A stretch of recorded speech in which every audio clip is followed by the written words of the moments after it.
Selamat datang di podcast Konde.co, podcast yang membahas berbagai topik yang relevan dengan kehidupan perempuan, kelompok marginal, dan melakukan interseksi.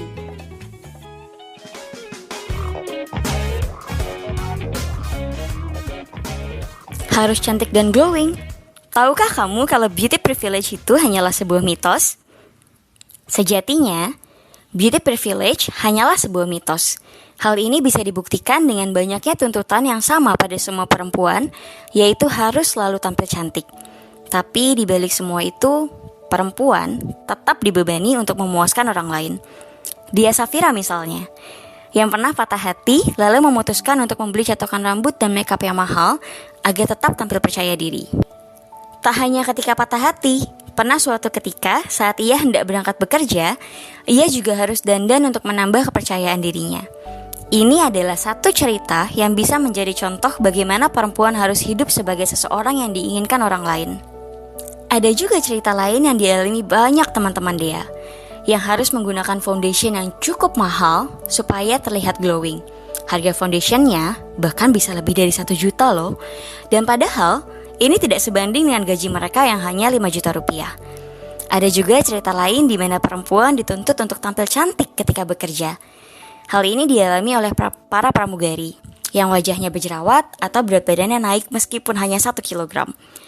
Berat badan naik dan berjerawat bagi pramugari adalah sebuah masalah di dunia kerja.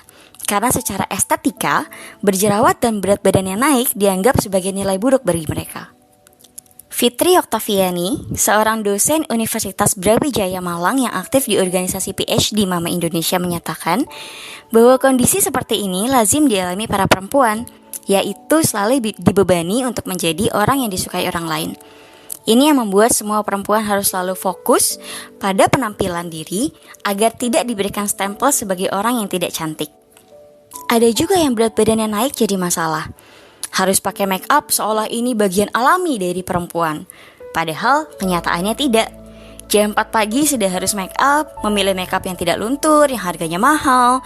Tapi ini tidak dihargai oleh perusahaan. Saya juga pernah berusaha untuk terus tampil menarik ketika melamar pekerjaan, tapi tetap saja dianggap kurang menarik, kata Fitri Oktaviani dalam diskusi yang dipandu oleh founder Indonesia Feminis, Dia Safira, di Instagram yang diadakan di Indonesia Feminis pada 22 April 2022 lalu. Jadi menurut Fitri Oktaviani, istilah beauty privilege itu adalah sebuah mitos. Karena semua itu justru merupakan kondisi yang tidak pernah membebaskan perempuan.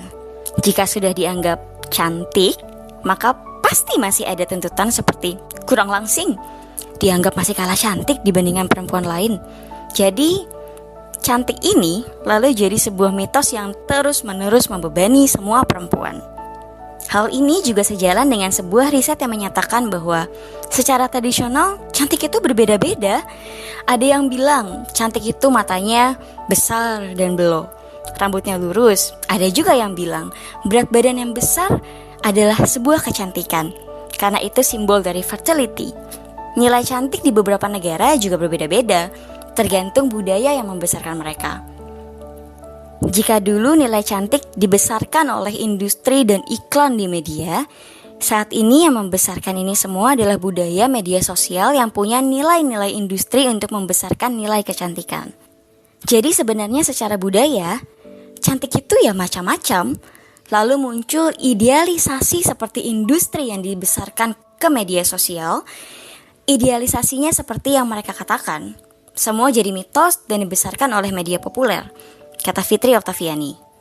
Dan jangan salah melihat, karena budaya populer inilah yang kemudian membesarkan nilai-nilai industri, seperti misalnya semua orang harus membeli alat kecantikan baru agar dianggap mengikuti tren.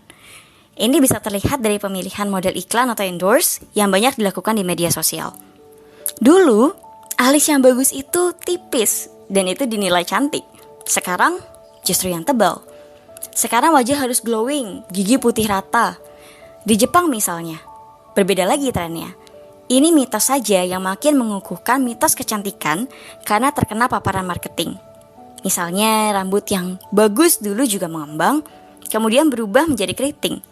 Dan sekarang harus lurus. Akhirnya kita membeli alat-alat baru untuk bisa mengikuti tren dan budaya populer ini. Hal lainnya yaitu ada proses daur ulang kecantikan dari tahun ke tahun yang berubah.